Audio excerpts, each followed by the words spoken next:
কি আপনি ভাগ্যচক্রে আপনি নেমে গেলেন? আমি এইখানে একটা বাড়িতে যাব, ওই জন্য এক সাইডে আমি নেমে গেলাম, নেমে গিয়ে রিসরাতে যাচ্ছিলাম।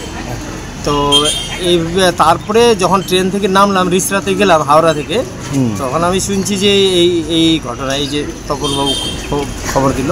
তারপর আমি এসে শুনলাম, ড্রাইভারকে জিজ্ঞেস করলাম যে কী হলো, বলে পিছন থেকে একটা গাড়ি ধাক্কা মারলো। আর তখন আমার মানে টালমাটাল অবস্থা, তখন ডিভাইডারটা ব্যালেন্স করতে গিয়ে দেখি তারপরে সামনে একটা গাড়ি এসে লরি এসে গেছে। লরি এসে মানে ওই তখন ব্যাস ওইটা ধাক্কা মারল, পিছন দিকে একটা ধাক্কা মেরেছে, একটা সামনের দিকে। সাথে কথা হয়েছে, ড্রাইভার আস্তে আস্তে করে কথা বলছে, মানে খুব সিরিয়াস অবস্থা। খুব সিরিয়াস অবস্থা। কতজন আছেন? কতজন আসছে? আমরা 8 জনের মোট, ড্রাইভারকে নিয়ে 9 জনের গ্রুপ। 8 জন ড্রাইভারকে নিয়ে 8 জন। আর একটা প্রাইভেট গাড়ি ছিল, প্রাইভেট গাড়িটার কি প্রাইভেটে তা যায় না, পিছনে সে উল্টে পড়ে রয়েছে। প্রাইভেট গাড়িটার ওটা অবস্থা। আর ওদের আপনি মহারাজ আপনার নাম? আমার নাম স্বামী স্বাগতা। ঘটনাটা কি ঘটেছিল? বলে এই পুরো গাড়ি চলে গেছে। আচ্ছা, এইটুখানি দেখেছি। হ্যাঁ, তারপরে একটা ছোট গাড়ি, একটা বড় গাড়ি, হ্যাঁ, একটা লরি। ছোট গাড়ির উপরে বড় গাড়ি ধাক্কা মারে, লরি উঠে যায়, তাতে 2 লোক মারা যায় আর 8টা লোক ঘাইল। ঘটনা কত সময় হয়েছিল? 6:20। ওটা পুরো জাম লেগে যায় তো রাস্তা? হ্যাঁ, রাস্তা মতো জাম লেগে 6:20-তে হয়েছিল। বলছে 5 জন মতো আহত হয়েছে। 5 জন না, 8 জন, মোট 10 জন ছিল, 2 জন মরে গেছে। আচ্ছা, আর 8 জন আহত হয়েছে। তাদের কোথায় নিয়ে গেছে জানেন? বাগনান হসপিটালে। প্রথমে বাগনান হসপিটালে। আপনার নাম দাদা? হ্যাঁ, আপনার নাম? আমার নাম আব্দুল খালিক। ঘটনাটা ঘটেছিল, আমরা গড়িয়া ভারত সেবাশ্রম সংঘ থেকে গাড়ি নিয়ে আমরা রওনা দিচ্ছি 4:30টার সময়।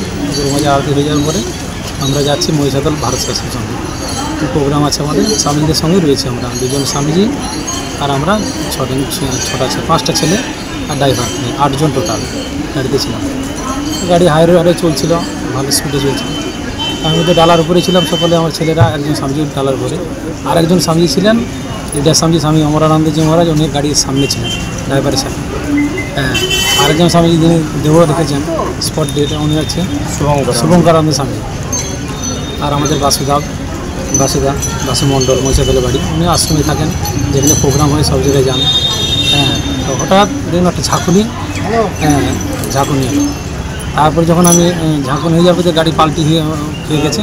তারপরে আমি যখন গাড়ি ভিতর থেকে যখন বাক্সগুলো আমার তার উপরে চাপানো ছিল, প্রচার করে বাক্স মালপত্রগুলো আমার গায়ে চেপেছিল।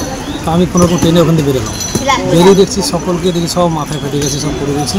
হ্যাঁ, রক্তাক্ত অবস্থা সব। আর ওইদিকে 2 জনকে দেখলাম, বাসুদা আর স্বামীজি, এখানে স্পট দিই কোনো অন্যজন। আমি সবাইকে ডাকছি হাত দিতে, তোমার ও বলছে আমাকে ধরো, সে বলছে তোমার, কিন্তু আমি নিজে আমার বুকে লেগেছি, যন্ত্রণা হচ্ছে, ধরে আর তুলতে পারছি না। তারপরে আশেপাশের লোকজনকে বললাম, দাদা আপনারা একটু হেল্প করুন আমাকে। আশেপাশের লোকজন তখন বললো যে দাদা আমার স্বামীজিটা ড্রাইভারকে একটু বের করে দিন না, চেপে গেছি সামনে। আশেপাশের লোকজন গাড়িটার যেসব মালপত্রগুলো খালি করে দিয়ে স্বামীজি আর ড্রাইভারকে টেনে বের করে। তারপরে স্যার পুলিশ প্রশাসনের লোক চলে এলেন, তা ওনারা যা করছেন। মানে গাড়ির ড্রাইভার কি ঘুমিয়ে থাকে? সেটা আমি কি করে বলবো এখন, আমি মনে হচ্ছে আমি তো উপরে ছিলাম, কিন্তু পেছনে কিন্তু একটা ড্রাইভার বলছে পেছন থেকে একটা গাড়ি বেরিয়েছে, পেছনে কিন্তু একটা গাড়ি ছিল 4 চাকা, সেটাও উল্টে পড়ে গেছে ওখানে। ড্রাইভার কিরকম অবস্থা আছে? না, ড্রাইভার মোটামুটি ওই যে মাথার চোট এখন নিয়ে গেল। হ্যাঁ, ও অসুস্থ রয়েছে। ড্রাইভার খুব ভালো, ও আমাদের আশ্রমে সবসময় আশ্রমের ড্রাইভার না, গাড়িও নিজস্ব, আশ্রমে কাজকর্ম হলে ওকে ডাকলেই ওর গাড়ি নিয়ে চলে এসে আমাদের ভাষণ সঙ্গে বিড়াল এইসব আমাদেরও সবসময় না। আমার নাম তপন হাজিরা, আমার বাড়ি হোড়খালি। হ্যাঁ, থানা সুতার। আপনি আশ্রমে? আমি আশ্রমে প্রায় 30 বছর ধরে স্বামীর সাথে ছোটো থেকেই রয়েছি, সব জায়গায় যাই, স্বামীর সাথে গান বাজনা করে ঠাকুরের নাম করি। খুঁজে পাচ্ছি না, এরা তো টায়ার বাস, এরা তো টায়ার ফেটে গেছে। আর টায়ার ভাঙা পাল্টি হয়ে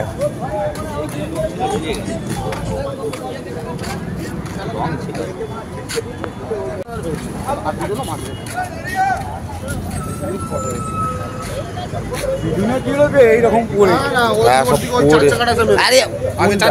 না রে, ই ভাড়া উড়ে এসে এদেরকে মেরেছে।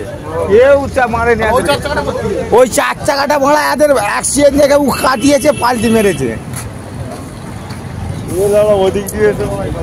দাঁড় করেছে